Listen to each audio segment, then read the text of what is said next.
cómo en una misma familia Sí, puede haber tantos deportistas profesionales y deportistas de élite.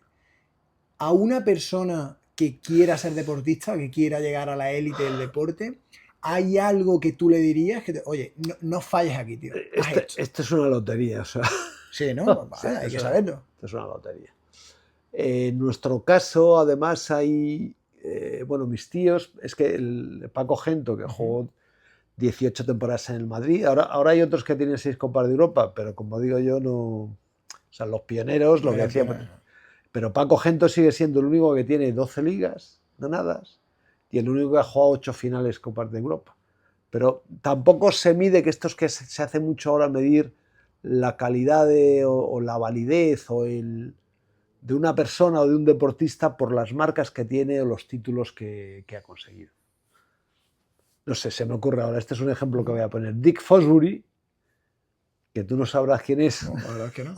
Este es un pavo que salió en los Juegos Olímpicos de 1986 saltando en altura de espaldas.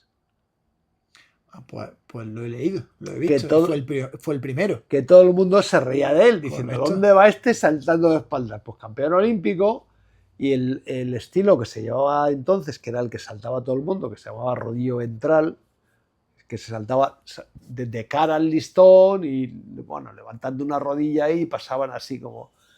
Ese terminó desapareciendo al cabo de 3 o 4 años por menor efectividad, más proclive a lesiones, etcétera, etcétera. Pues este tío que está ahí, pues dices, es que este cambió el salto de altura, cambió la historia del salto de altura, o sea, este no, Severiano Ballesteros. Este tío cambió la historia del golf. ¿Cuántos grandes tiene? 5. Hay otros que tienen 8 o 9. No, no. Severiano Ballesteros es, bueno, hasta tal punto que en Inglaterra le dieron, esto fue en el año, no sé, me acuerdo, a principios de este siglo. O sea, está bien que yo diga esto porque podría ser a principios de... cuando yo era niño, a principios de este siglo, la BBC, que hace una reunión anual para dar premios de todo tipo, de cultura, etcétera, etcétera, y tiene 2 o 3 premios en deporte, que lo hace en el, ¿cómo se llama? En el Albert Hall, en el Royal Albert Hall de London.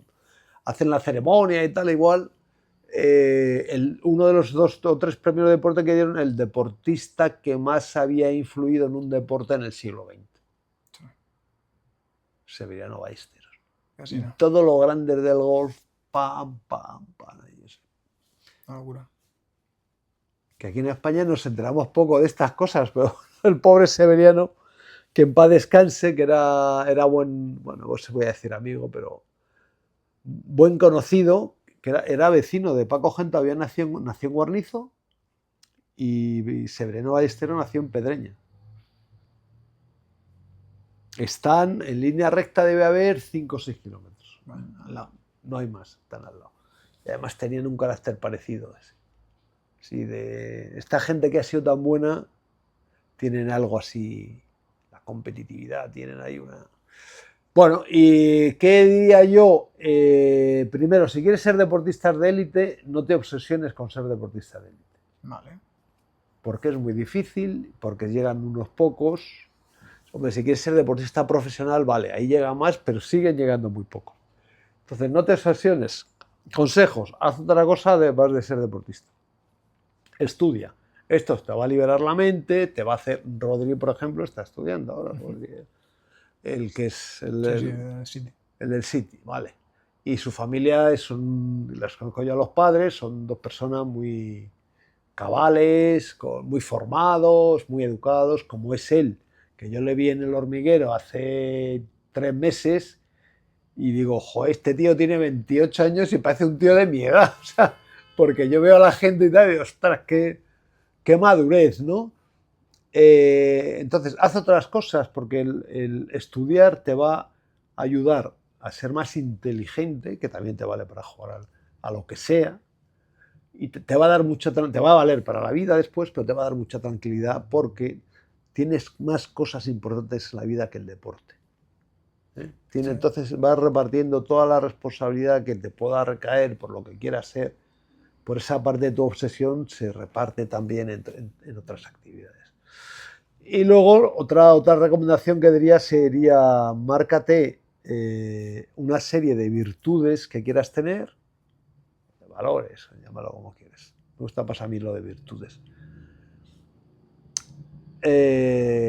Entrénalos igual que entrenas el fútbol o el baloncesto, porque todo se entrena, la disciplina, todo esto, o sea, la generosidad, o sea, todo esto se entrena, la paciencia, todo esto se entrena y todo esto es fundamental. Entonces, márcalo y entrénalo y asúmelos como tuyo, ¿no? Una capacidad de análisis, que las derrotas duren poco, que aprendas mucho, pero que duren poco.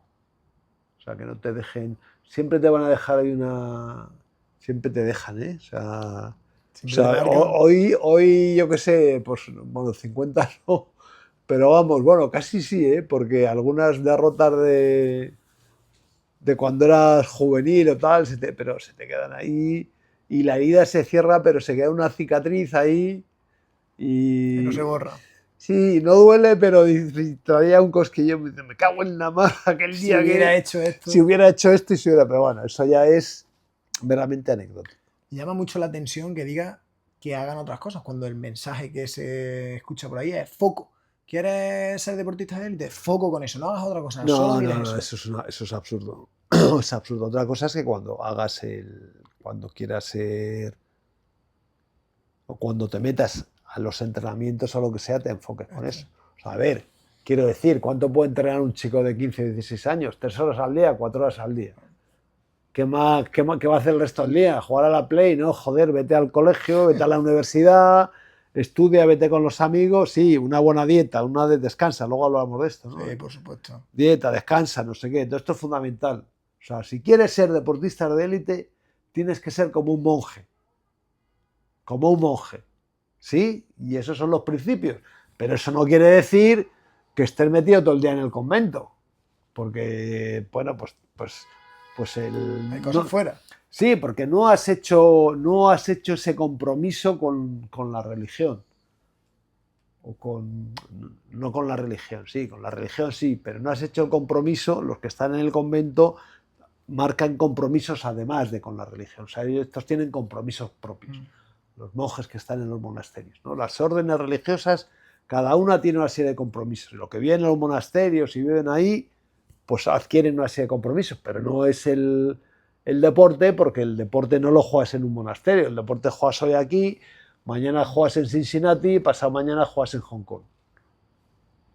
Así que no es la vida es monacal, pero el juramento de propósito contigo mismo que haces no es no es únicamente con el deporte. Esta es una parte de tu vida. Otra parte es, voy a ser una persona formada. Voy a saber quién fue Pericles. Yo qué sé. Voy a saber hacer una raíz cuadrada. Yo ya no sé hacer raíces cuadradas. Bueno, igual si me pongo... No, ya no sé, porque era una cosa tan compleja que cualquiera de nuestra edad que no haya derivado al mundo de las ciencias matemáticas y tal, no sabe hacer. Pero bueno. De tu edad y de la mía, ¿eh? Sí. De la mía. Oye, ¿cómo es el momento, por irnos un poquito a situaciones específicas que viven deportistas de élite? A mí me llama mucho la atención, tú empiezas en las categorías inferiores del Real Madrid, allí te formas y luego te llaman del primer equipo. ¿Cómo es esa llamada? ¿Cómo fue? Cuéntame ese momento. Te viene el entrenador, te dice, debutas con el primer equipo, te llama alguien. ¿Qué se siente? Yo fui muy afortunado. O sea,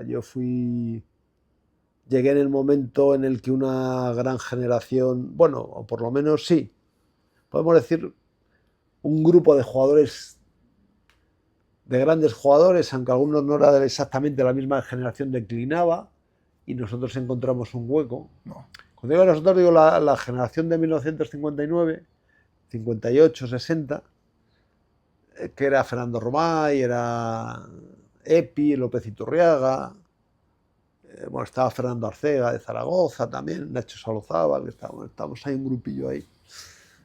Y entonces coincidimos con eso. Bueno. Y nosotros además tuvimos una educación muy relevante en en un ámbito que entonces estaba muy, muy abandonado en España, que era la preparación física, ¿no?